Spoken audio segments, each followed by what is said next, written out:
Hey, Greg here, founder of Wrestling-Divaz.webs.com, dedicated to highlighting the most beautiful and deadly entertainers in professional wrestling. Although still young in her wrestling career, my next special guest is currently enjoying success as an international performer on season 2 of Mark Burnett's critically acclaimed Lucha Underground as the mysterious and alluring Cobra Moon. So joining me right now is Thunder Rosa, aka Cobra Moon. Hi, Rosa. How are you? Thanks for joining me today. Thank you. I'm doing really, really well. Thanks for inviting me. I appreciate it. Well, you're still very young in your career. I think this year marks your second year as a professional wrestler. You've already toured Japan at least once, but most recently, you're enjoying success on Mark Burnett and Robert Rodriguez's Lucha Underground, and that is taking the wrestling world by storm, especially with their names attached. I really appreciate the show because it has a cinematic approach, and me being a professional actor, I can certainly appreciate the time and effort that they take into that. And I also appreciate the fact that it's not pseudo-reality. It commits to the fact that it's a wrestling show and it's escapism. So as far as your involvement on the show as Cobra Moon, what do you think having outside minds, such as Mark Burnett's involvement in the show, shapes not only the show itself, but how it influences the wrestling industry moving forward? Well, definitely gives it another look, because Mark Burnett has so much experience in so many other, shows, like reality shows, most of them being, like Big Brother and Survivor. So it seems like he always brings something from like the shows. Like for example, it reminds me, a lot of the things that we do reminds me of Survivor with like the tribes and stuff like that. So I think that's like a really cool thing. Like everything is related, and then having the cinematic part of with like the vignettes, it's really fun because it's completely different.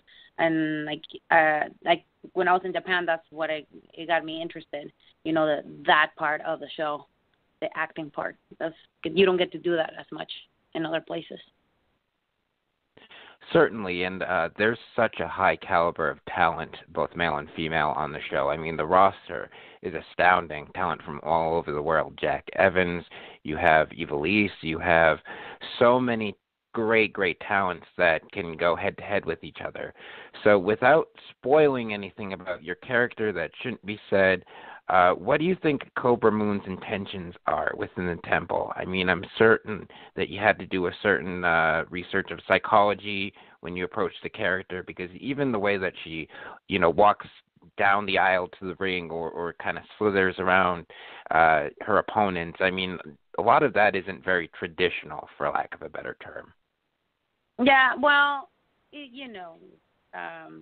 I was heavily influenced on, watching a lot of like burlesque kind of stuff, because it's in like from the 50s, like women that were like dancing with snakes and stuff like that. So I wanted to give it a definitely something very particular to her, because it's, my when it was introduced, a lot of people were like, she looks like Catwoman. A lot of people were saying that, but she's not. I mean, she's like female fatale, but she's not Catwoman. She's a snake, and in all reality, like that's what I wanted to make sure that when I was in the ring, like that she was different from me as Thunder Rosa, and she was different from all the other wrestlers that are in the roster.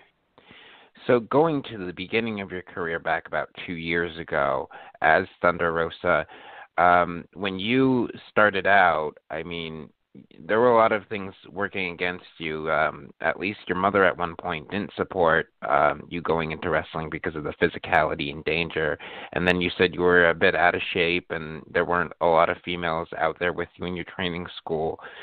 When did it click to you that this was something that you didn't expect as far as training goes? What were your expectations going in, and how did those change? Well, my expectations going in were like the old APW. It was really tough. So you will have to come with a really tough mindset. Like you are not a quitter. You're here to do your best, and only your best. You're not here to try. You're here to do your best. So when I came with that attitude on my training and my on Hell Week, that's what I did. I was like trying to be the first one finishing all the runs. If things didn't come out the first time, I will stay after class. I will ask for support, and like try to make sure that because I was the only woman in class, that it wasn't because I was a woman or just to make that excuse like, oh, it hurts. Oh, women have all their issues that men don't have, like they're in their period, like they, you don't want to talk about. So I didn't want to make that as an excuse for me not to execute things the way that I should. And at the same time, I didn't want my peers to see me as another woman wrestler. I wanted them to see me as a worker, somebody that can be put with whoever and she can still deliver. So that was my mindset, and it hasn't changed. So for other females out there who may be struggling in a certain way in a male-dominated class or struggling to make their footprint in this industry, because it is a male-dominated industry, although, different things have shaped the industry in different ways, what advice would you give for a female to embrace their feminine side and take control of their career? I think at first it's like they really need to make, with everything in life, make a commitment. If you want to become a professional wrestler, you have to become a professional wrestler, a worker. So you have to be able to work with whoever, And sometimes you need to put your ego aside, it's going to hurt. Some days you're not going to look as pretty as you should, but that doesn't make you less feminine. So you just have to embrace every single part of it and make it, instead of like making you feel bad or ugly, make it to the point that it's empowering you. All the physicality that you're using and everything else, and using all of that and see how far you can get. Because honestly, like in my experience, using, beauty, using strength, using all of this has helped me. Intelligence has helped me get to the point where I am in a very short time, and I'm very, very blessed for that. So as far as the psychology goes, that's always a part of this art form, because wrestling is an art form, that you always progressively learn at. I don't think that there's ever a threshold where a performer goes, oh, I've learned everything that I can. I'm sure that there are a lot of veterans within the WWE that learn a lot of things every day from just performing from time to time. So as far as psychology goes, and as far as bringing whatever character you are to the ring, how do you approach the whole psychology aspect so that the fans remember who you are and what you stand for? Well, it depends, right? It depends on who you're going to be working with and what story you want to tell to the public. I think in wrestling, the most important part, and I feel like sometimes we forget, is like the why. Why do we do what we do in the ring, right? So when I'm like Thunder Rosa, this face, why do I act the way that I act? Why do I want to like tell my fans? And so I act, I still act strong, but at the same time, I really try to put my opponent over. So when we're telling like the struggle, especially because I wrestle a lot of girls that are a lot bigger than me, like showing the struggle and showing how, somebody like me can still defeat somebody as big as, I don't know, Melanie Cruz or somebody like that, and like the tactics that you have to use. Like you have to use your smarts. You have to like pick a body part. You have to do this. You have to do that. And when I'm a heel, I use it more as I'm pretty like the funny kind of like heel, and I used a lot of that into the match to like I engage the public more to hate me and to like really get for a root for the babyface, and I really enjoy that. And I think when I started, I was doing a lot of heel work, and I was the biggest loser. I was always losing, but still people really, really liked the work that I did, and I got and the story that my opponent and I were telling in the ring. And that's so I think that's how I differentiate myself in doing that. So despite having only 2 years of experience, you've already toured Japan, and there are some competitors who, are out there for a lot longer who don't get that opportunity. So as far as breathing in that experience, because I know that the Japanese culture embraces wrestling differently. They see it as much more of a discipline, and really wrestling is because of the physicality and commitment, as you said, that you have to make. How did you take in that experience as far as learning the different culture of wrestling and how it's implemented over there? I think I brought it back, and then sometimes it's difficult because they're so, in Japan, they're very perfectionist on everything. And like when you're training, like they want to make sure that you do things right or just don't do them at all. So when I came back here, that's one of the things that I struggle the most because I'm very like now I have become to a point and I've become perfectionist and I'm like obsessed with like things need to be this way and they need to be this way. But, as we all know, sometimes things change and, you got to go with the flow and, it's not going to be the way that you want it to be. But as long as you, again, over there is also like you're telling a story, the struggle. Like if you are able to convey that to your fans, you did your work. But definitely being in Japan showed me like that I have to use a lot of things that I wouldn't think, that you'll have to use, like patterns. You have to memorize patterns. You have to, really control your body and, like, be aware of, like, ring awareness. I was really young in the business. I was, like, I pretty much had, like, less than 10 matches before I went to Japan. And I had to learn all of this as I was, training and being in the ring and live shows, which was kind of difficult. And on top of that, like being Mexican, they were like, well, you need to do lucha, but I did not know how to do lucha. I trained pro wrestling, so it was like you gotta learn things on the fly, and that's what I learned. And then now it's like that has helped me to be more versatile. So if they need me to do Japanese style, I can do Japanese style, which is fast, hard hitting. Just give it all. Then American, which is more slow, methodical. And then Mexican, the lucha, which is like fast-paced, high spots, a lot of different stuff that, we usually don't use here in America. So I honestly have a lot of fun when I'm able to, like, use the three in one of my matches, completely different from what everybody else is doing. So you're very well versed as far as technique and styles go. From your international training, you try to implement a lot of different techniques from all across the world. How do you find the right balance between the three? I mean, a lot of days in indie scene work, I've seen competitors just you do spot after spot and not necessarily give the fans time to digest the story. So how do you find that balance and give fans time to really breathe in the story? Like I said, it depends also on who you're working with.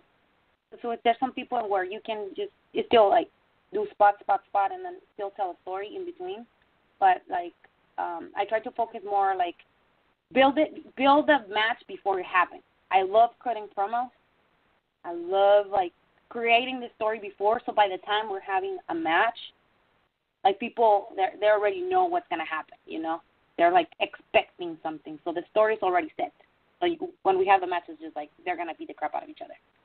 So, and then we deliver, and they're like, oh my God, it was such a great match, but it's like the hype that you give, and I think that's like something that we're missing in the indies. I feel like when people are like cutting promos and like they're getting really into the storyline, what they're gonna say or what they're gonna do in the ring, people are getting more into it. You're giving more intimacy to the whole story, and that's like I think that's going back to Lucha Underground. I think that's why people are really liking Lucha Underground, because they cut a vignette and then they tell the story what's gonna happen for the match, So you're already like expecting amazing stuff. I think that's what it makes it different for me as a performer. So with your ethnic background, I'm sure that creates a certain number of opportunities and barriers, as it does, because in anything entertainment, I mean, you have to look the part before you get it, and of course that closes some doors, opens some others.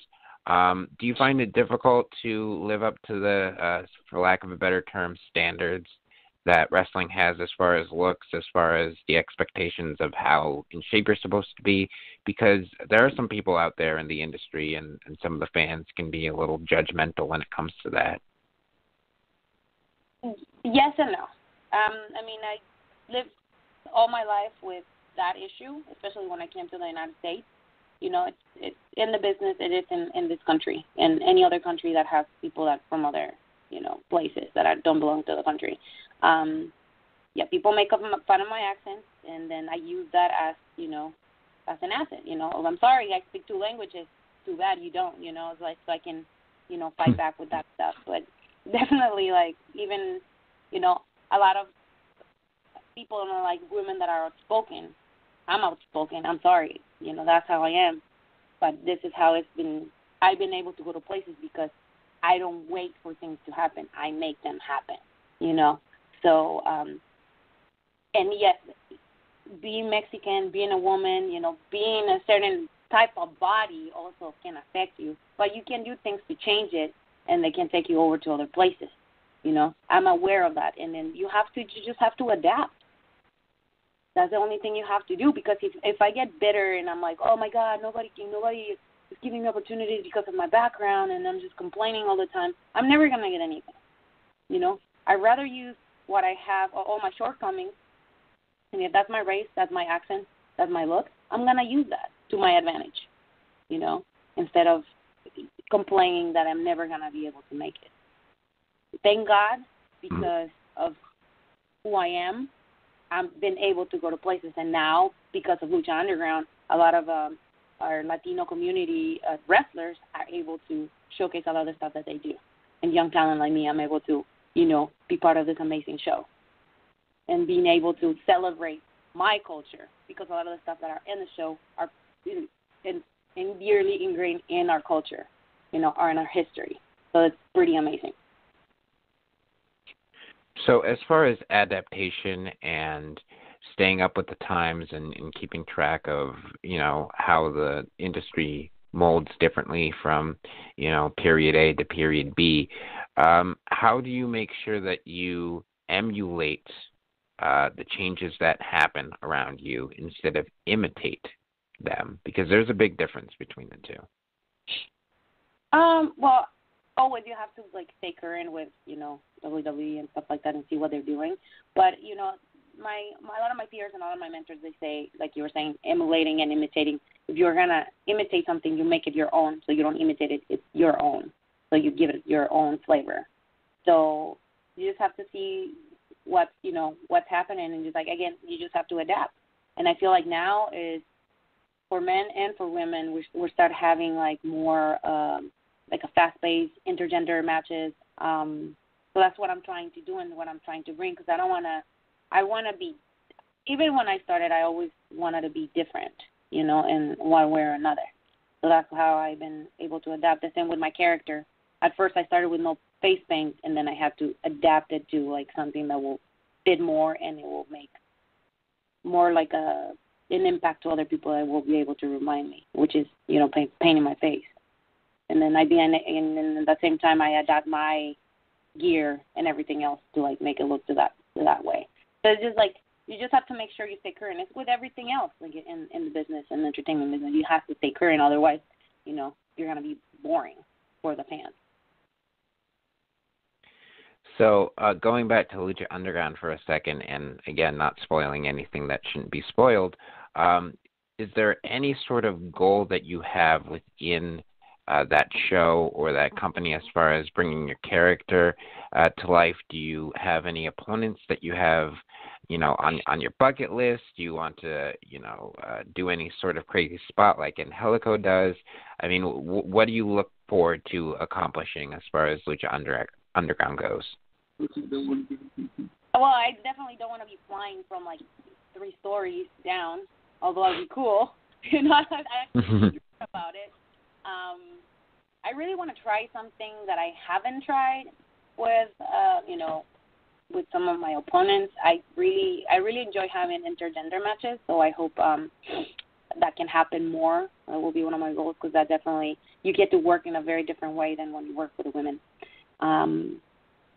And I don't know, just showcase things that I'm not able to showcase in the indie scene, and then I can show it to the world because like we are in iTunes, and now like I think they're airing it in France, and then they're airing the show in Canada, and a lot of people are watching it online. So I just want to show a side that Thunder Rosa doesn't really show all the time, and I can show it there, and everybody can see it. So I think you have a very bright and very lucrative future ahead of you, but when you decide to stop wrestling, what is it that you want to be remembered by for the fans the most? Like, when I think of you, what do you want me to think of you as? I want people to think of me as somebody that didn't give up no matter how many obstacles were in her way, and somebody that really lived and eat and sleep like what her dream was, which was to motivate other people to do the same, to get out of their butts and to work for a goal so they can really start living life. That's what I want people to remember me by. Not about my championships, not about everything else. I just want that. I want to motivate people that feel like they don't have any chances in life. So before we wrap up, this is a bit of a tradition here, and also probably the most difficult question you'd get in an interview. If you can sum up your experience as a wrestler using just one word, what would it be? Amazing.